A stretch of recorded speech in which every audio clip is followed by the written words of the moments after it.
Tragedi terseretnya dua warga saat melukat di Pura Campuhan di Pantai Padangkalak, Kesiman, dan Pasar mengakibatkan warga semakin kritis bertanya.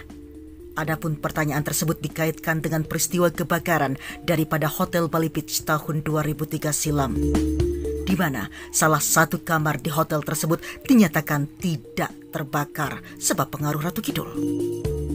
Sontak kejadian naas yang menimpa dua warga Kesiman pada waktu yang telah lalu dikait-kaitkan juga dengan kejadian kebakaran yang dikarenakan pengaruh daripada Ratu Kidul. Juga kejadian naas yang menimpa salah seorang mahasiswa dari Jawa, di mana ia kerasukan dari roh gaib Ratu Kidul lalu mendatangi Pantai Padangkalak.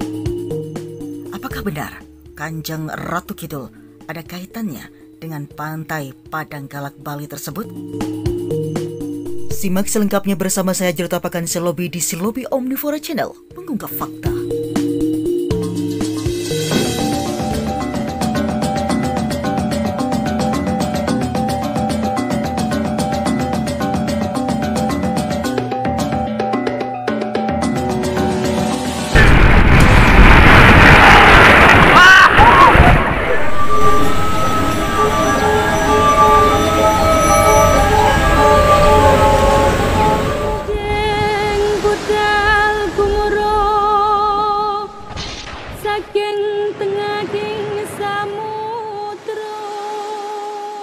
Pemirsa, Kanjeng Ratu Kidul identik dengan nuansa serba hijau dan beliau adalah penguasa pantai selatan. Seharusnya kisahnya terkenal di Jawa, namun kenyataannya pada sastra Bali pun ditemukan beberapa penjelasan mengenai Kanjeng Ratu Kidul yang disebut sebagai Ide Betara Kasuhun Kidul. Banyak versi penyebutan nama, tetapi konsep hijaunya tetap sama. Ratu Kidul dipercaya ada di Bali dikarenakan ada sebuah kisah yang membuat penduduk Bali menjadi geger. Kejadian pada saat gerhana bulan Super Blood Moon pada 26 Mei 2021 contohnya. Akibat dua warga, ibu dan anak terseret ombak saat melukat di Pura Campuhan Segara Padangkalak. Mendadak muncul postingan dari akun YouTube Pintu Misteri yang mengaitkan tragedi Pantai Padangkalak Kesiman Bali dengan Pantai Batu Pengkung Malang, di mana korban terseret ombak di hari yang sama dengan keberadaan Kanjeng Ratu Kidul. Hal tersebut menyebabkan warga yang diliput rasa penasaran oleh karena dugaan gaib yang menyelimuti prosesi kejadian tersebut semakin bertanya-tanya apakah memang benar Pantai Padangkalak memiliki relasi yang kuat dengan keberadaan Kanjeng Ratu Kidul yang seharusnya ada di pantai selatan Jawa itu? Mari kita mengingat kembali beberapa kejadian berikut ini yang menggambarkan sosok beliau pernah ada di kejadian masa lalu di Pulau Bali ini. 1. Peristiwa kebakaran Hotel Bali Beach tahun 1992 dan 1993. Siapa yang tidak tahu kasus kebakaran Hotel Bali Beach yang sekarang berubah menjadi Ina Bali Beach saat tahun 1992. Maklum, hotel ini memang merupakan sebuah hotel pertama di Bali yang dibangun sejak 1962. Dengan memanfaatkan tanah pampasan dari tentara Jepang pada masa itu. Hingga sekarang, sebuah kamar nomor 327 di hotel ini masih menjadi misteri yang tidak bisa dipecahkan dengan logika manusia.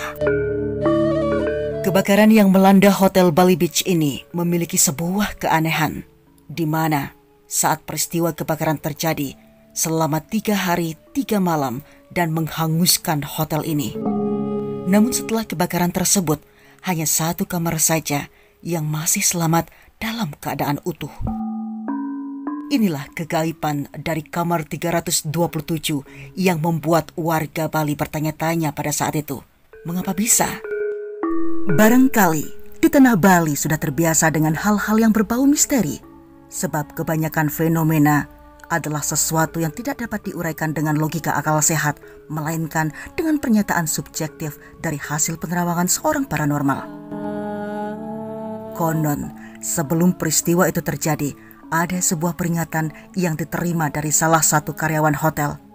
ia melihat penampakan Kanjeng Ratu Kidul dan diperingati oleh beliau bahwa akan terjadi sebuah kebakaran. Namun, karyawan tersebut tidak percaya akan hal itu.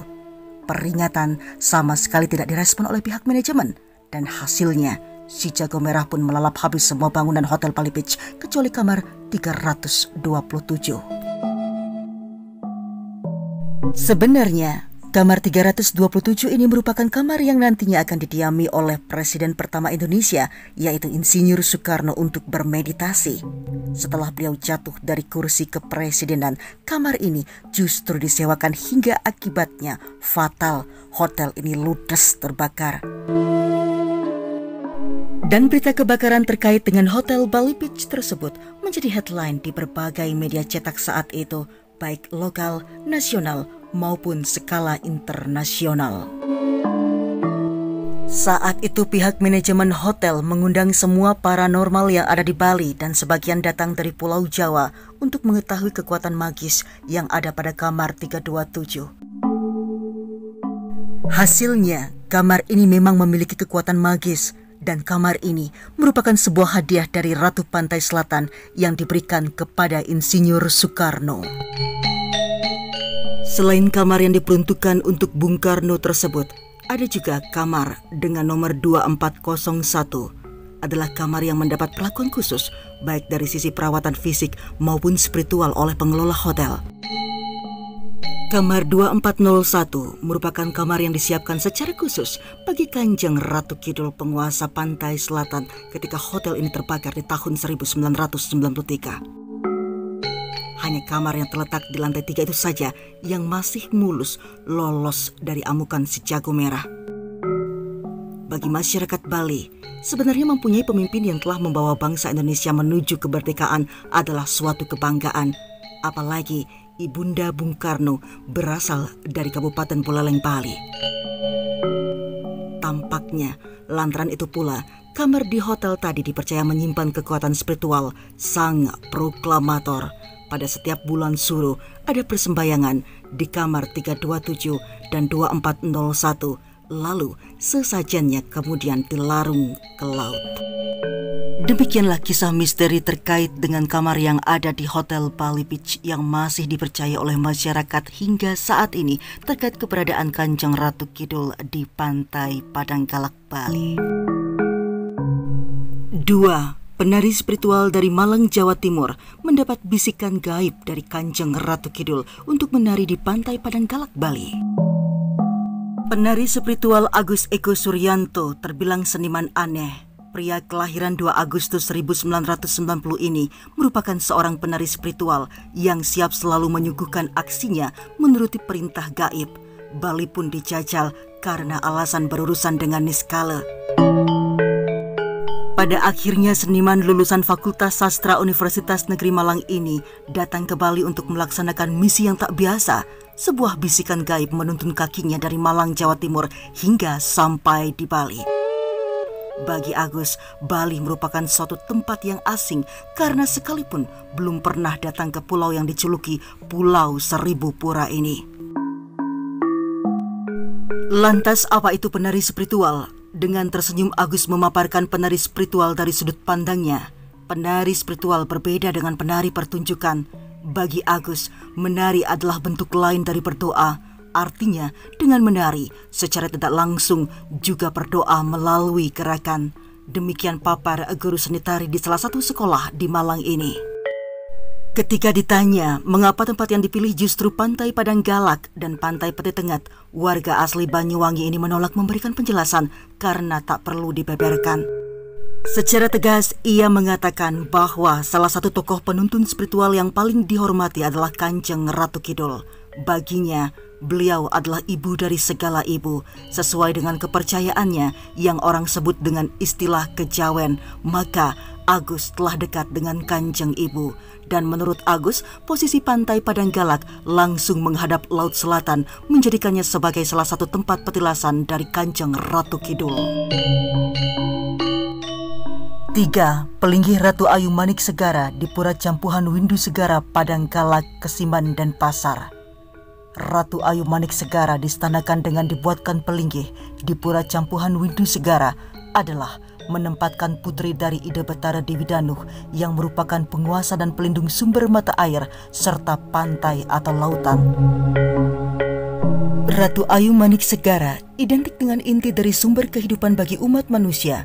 Di samping itu, Ratu Ayu Manik Segara diagungkan dan dipuja karena diyakini akan dapat memberikan pengobatan dengan cara melukat dan melakukan pembersihan diri agar bersih lahir dan batin. Hal itulah menyebabkan sangat identik dengan keberadaan Pura Campuhan Windu Segara yang juga merupakan tempat suci untuk pengelukatan diri, baik bagi umat Hindu maupun bagi umat lain yang meyakini tempat ini adalah merupakan areal pengeruatan sarwa mala ataupun kekotoran. Hal itu pula lah yang menjadikan landasan kuat Mahaguru Aitera Narayana menstanakan Ratu Ayu Manik Segara di pura ini. Ratu Manik mengandung inti pusat atau juga utama, berarti sumber atau pusat penghidupan, sumber atau inti kesehatan dengan proses pengelukatan atau pengeruatan. Ide Ratu Ayu Manik Segara diyakini sebagai tempat pembersihan diri oleh para umat sedharma dan umat lain untuk memohon kesembuhan, keturunan bagi yang belum mempunyai anak dalam berkeluarga, juga untuk memohon rezeki hingga jabatan. Hal seperti ini harus didasari dengan yakin dan percaya yang disertai persembahan dan persembayangan melalui hati yang tulus ikhlas. Baik pemirsa, demikianlah 3 kisah fakta yang menyiratkan keberadaan Kanjeng Ratu Kidul di kawasan Pantai Padanggalak dan sekitarnya. Semoga informasi ini bermanfaat untuk seluruh pemirsa yang menyaksikan Selobi Omnivora Channel pada kesempatan kali ini. Saya Juru Tapakan Selobi Omnivora. Terima kasih dan sampai jumpa.